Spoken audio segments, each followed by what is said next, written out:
You think you know traditional pocket knives?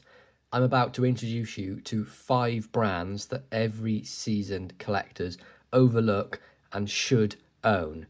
Now, we're not going to be talking about the obvious that everyone knows about, so we're not going to see any Rogers or IXL. These are massive brands and everyone knows about these, but I've got some superb ones to show you, all of which you should definitely be picking up right now if you find them. Now, these aren't cheap Chinese knockoffs. These are legitimate heritage brands with fascinating stories.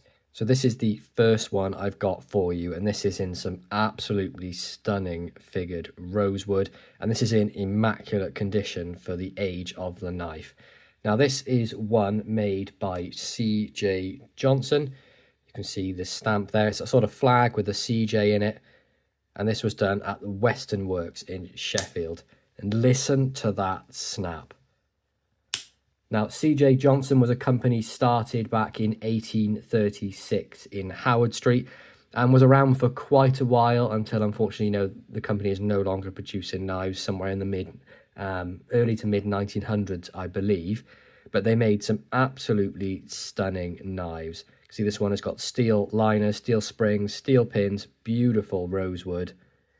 Of course, this age, they're all going to be sort of a carbon steel, but a beautiful 2-bladed jackknife. We have a master spear blade and then a secondary pen blade, which you can see is stamped as well. And they did things properly back then, made a proper knife with proper action for a real sort of working man. And this is no exception. C.J. Johnson, or C. Johnson, absolutely fantastic company, one of which I really wish was still around. I mean, look at the centering of that. Are they perfect? No, but they're nowhere near. And the snap on this knife is absolutely flawless. And this is one of my go-to brands. If I find them while I'm out hunting, I'll try and pick these up because they're made to a very high quality. Now, you're going to see little gaps here and there, but that's part and parcel with having a handmade knife. But this, to me, when I picked it up, was sort of black. So I've sanded it down and it really revealed the wood grain under all that sort of years of dirt. So I recommend picking these up. C. Johnson, absolutely fantastic company. Was around for quite a while. But wish they would, bring some of these Sheffield cutleries back. But I know that's never going to happen. A lot of different companies own the name. I believe Wade and Butcher may have even bought the CJ stamp at some point in history. But the first one, C. Johnson, beautiful pocket knife. Next up, we have this absolutely stunning stag jackknife, and this is one from Lockwood Brothers. Now, originally, Lockwood, started by their father, was a file maker and merchant. I think he had 4 sons when they sort of became Lockwood Brothers in the sort of early 1800s. And they just made some absolutely superb knives. But again, another company that slowly died out until it became part of a group of Sheffield cutlers. And then eventually the tooling and things was bought out by Turner, Naylor and Co. Limited, about the 1930s sort of period. But this is absolutely fantastic. So they acquired the L and the Maltese cross for their sort of maker's mark. You can see that stamped on there. Lockwood Brothers, Sheffield. Beautiful stag, steel pins, steel liners.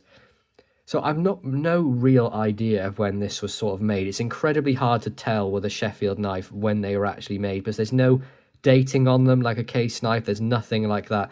So that really does add to the mystery for me of trying to work out when these were sort of put together. But as you can see, it's got a beautiful clip point blade, beautiful action, wonderful natural patina on the blade as well. And I picked this thing up for an absolute screaming bargain at Malvern Antiques Fair for £5. Now, it wasn't in this condition when I picked it up. It was all rusted up and pretty dirty, but I cleaned it up and it's become an absolute staple in my carry and one that I love using in my collection. Beautiful knife, wonderful history. Now, you can find all the history about these makers I'm going to be talking about on the Name on a Knife Blade website, which is HawleySheffieldKnives.com, and you can search for any sort of maker on there in Sheffield and it'll give you a really cool bit of history about it. So I would definitely be checking that out. But again, really glad to have picked this up. So Lockwood Brothers, have you heard of this brand? Let me know in the comments below. I know a lot of people won't have, so I'm just trying to highlight and show off some of the really cool forgotten brands in Sheffield.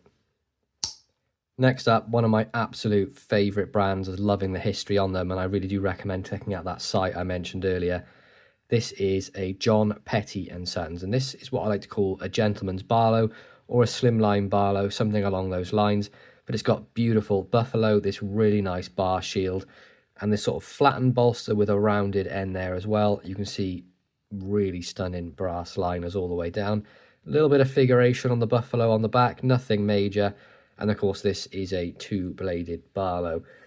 Now, John Petty was around from sort of 1817 to 1887. The company did last a little bit longer than that, into the sort of mid-1900s. And then the knife making was sort of mid-1800s. You can see the Petty and Sons Cutler's stamp on here. Now, they did have a couple of maker's marks, one being a barrel and one having the word magnetic. Unfortunately, I haven't got an example of either of those, but still, absolutely fantastic knife. Mirror polished carbon steel blades, great snap, and look at the beauty of this clip point. Isn't that absolutely fantastic? Really nice, long, swooping clip, elongated, almost a California clip. As you can see, it takes up the shape of California. And again, you have that beautiful stamp on the tang on the front of this as well. Another absolutely superb example of a forgotten Sheffield knife maker. And it's such a shame because these numbers are sort of whittled down over the years from having hundreds of them down to maybe 4 or 5 now at the max, which is a shame. But trying to keep these patterns alive, trying to keep people interested in them and collecting them, is why I'm doing this sort of content. But I really hope you enjoy it. So that is the John Petty and Sons sort of slimline Barlow, and it's absolutely beautiful. It's one of the favourite ones in my collection. I did have a William Rogers one at one point, and I've seen John Noel. Loads of different companies make these. Taylor's Eyewitness still do their own sort of take on it, but I believe it's a single-bladed one. I think they may offer a two-bladed one, but you can find them at the famous Sheffield shop. But they do come with quite a hefty price tag, up in the sort of 150 mark, as they are part of their premier range of knives. But Petty and Sons, one you definitely should be picking up if you find any, especially if you're finding them at an absolute bargain like I did. Grab this one for £30. So John Petty, make sure you're checking them out. Now, this is one of my absolute favourite vintage Sheffield knives in my collection, and probably my favourite Sheffield Stockman for many reasons. So it's a medium size, but it has the same size blade as you'd expect on a large Stockman, which is absolutely fantastic. And we are looking at Harrison Bros and Howson. Now, this is a formation of two original companies. So we have Harrison Bros and we have Howson. Now, they came together in about 1849, which was William Howson and James Harrison and Henry Harrison, and they made this absolutely fantastic company, made some absolutely belting pocket knives, and they pretty much had one of the largest Sheffield cutlery plants, sort of really, without saying sort of Rogers and that, this was one of the biggest ones. They made some superb knives, this being one of them, a fantastically beautiful Stockman. I mean, look at the belly on that clip point blade. Isn't that absolutely fantastic? Really nice carbon steel, and this is the one I'm actually carrying today. Great snap. And we also have beautiful sheep's foot on there, and you can see we've got the made in Sheffield, England stamped on the tang there as well. But this thing honestly looked like it had not done much at all when I picked it up.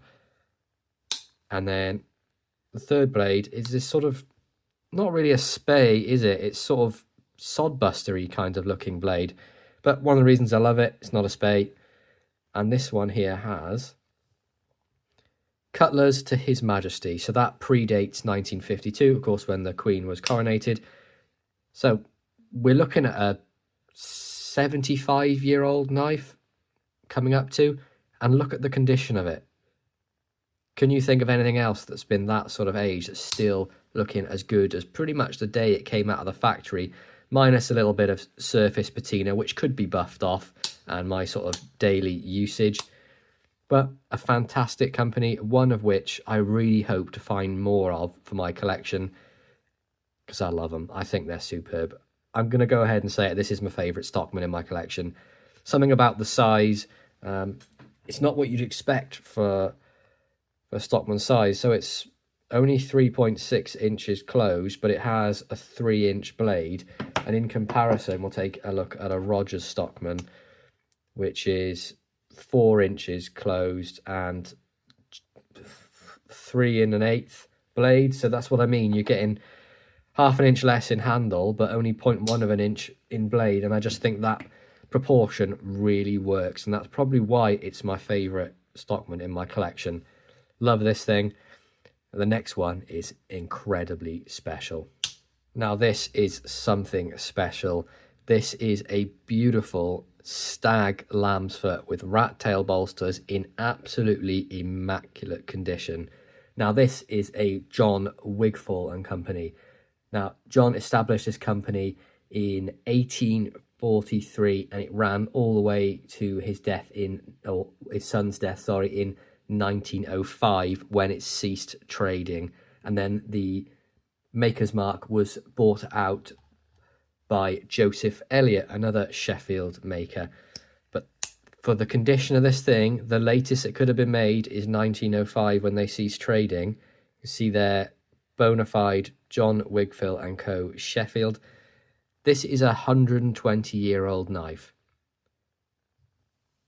The quality that they were producing at this time is just immense. The stag is wonderful. The way it's made, absolutely superb. Right, nice little bit of stag, beautifully matched. You can see this nice grooving on the top here, and then this really nice streaks through the back. We've got real lamb's foot stamped on the blade. Nice little bit of swedging on there as well.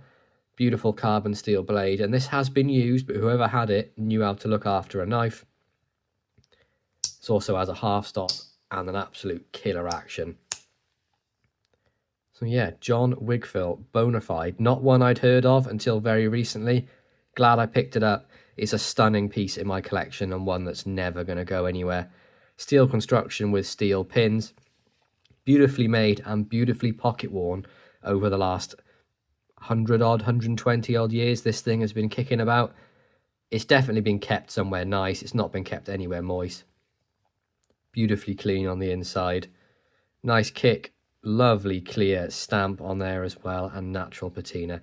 But John Wigfall and Company, one I'd never ever heard of until I picked it up, and I recommend picking up any of these knives. They're all superb. But please go out to your antique fairs, go out to your vintage shops, go looking for these knives, because they are still out there. You can still find them. Some are a little bit more pricey than others, but honestly, picking up these rarer ones, it's much nicer to have in your collection than just a whole load of brands that everyone's heard of. It's nice to get them out and look at, and just as a conversation piece. But I really hope you all enjoyed my video on 5 forgotten vintage Sheffield cutlers.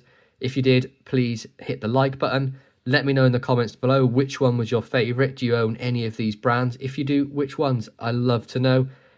Subscribe to the channel, it really helps me grow, and tap that bell to be made aware of videos when they drop.